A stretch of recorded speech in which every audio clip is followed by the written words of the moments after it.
Hey Bible readers, I'm Tara Lee Cobble, and I'm your host for the Bible Recap.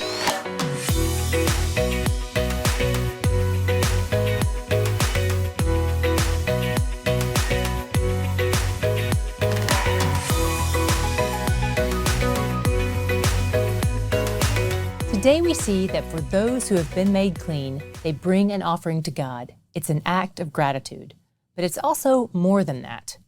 I know these laws may seem super detailed and frustrating to read through, but don't lose sight of the point of it all. God is perfect and holy. We are not, and there are many ways we are not. Some are sinful, and some are just because we live in a fallen world, and sometimes you get mold in your house when the world is broken. But even that mold serves as a reminder of the fall, and it has to be atoned for. It has to be covered. There are lots of offerings required. The leprous person brings an offering when they're healed, but people also bring an offering for their houses when the house is purified. With any of the various discharges, there's an offering. But again, these things don't indicate sin, but they serve as reminders to God of the fall. Reproduction and all its affiliated fluids are not gross or sinful. God ordained them. But even the best parts of God's plan have a brokenness attached to them now. You may remember this from when God laid out the curses for Adam and Eve. Man's work, which brings him joy, would have new levels of struggle attached to it. Women's childbearing and relationships with their husband, which are often a source of joy for them as well, would have new challenges. These things we try to find our identities in prove less than perfect, forcing us to look back to God, our Creator, for acceptance and love and joy. In 1434, God is clear on the fact that He's the one in charge of putting leprosy where it shows up. Some people like to attribute all disease and struggle to the enemy, but God is sovereign over even the enemy's work. I loved that in the midst of all this heavy stuff, God gave Moses a little reminder that they aren't going to be living in tents in the desert forever. God goes ahead and tells Moses how to handle it if and when there's leprosy in their actual houses in the land of Canaan someday, when they finally get there. God's giving a fun little reminder that someday they'll be in Canaan and they'll have actual houses.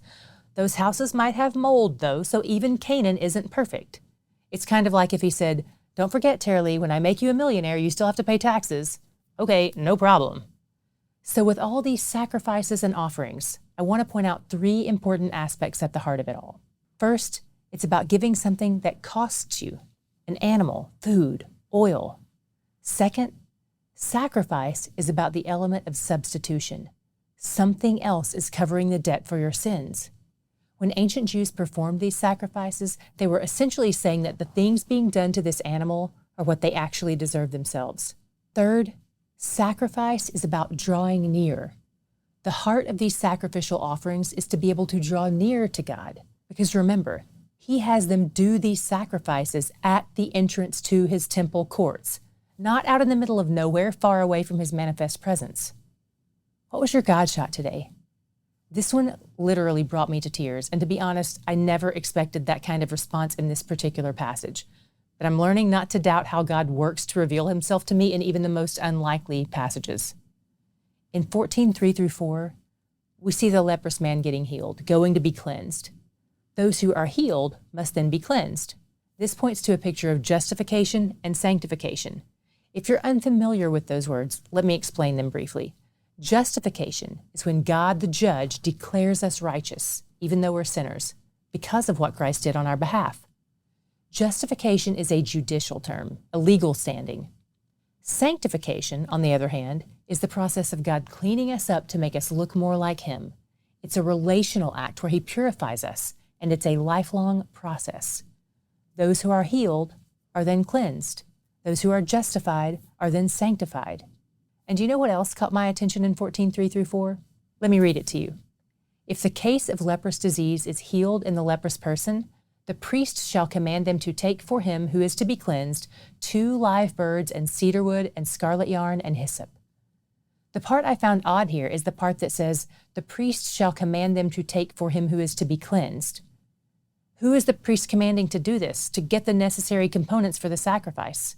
When I looked into it, I found that it likely refers to other priests going to get what is required for the leprous man, because he can't get it for himself. Anything he touches will become unclean and unfit for sacrifice if he gets it himself. We can't clean ourselves up. We can't heal ourselves. We have nothing to offer God. Yet He draws near. He provides everything we need for healing and cleansing.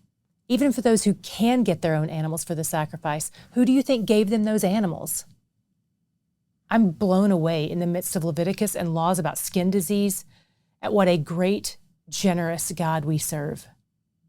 Truly, He's where the joy is. Each month, we offer special bonus content to those of you who are a part of our RECAPtain family at the bonus content tier or higher. If you're a RECAPtain at a different tier and you want to access this perk, all you have to do is log into your account and adjust your membership accordingly. But if you're not yet a RECAPtain, this is the perfect time to join to get access to this perk.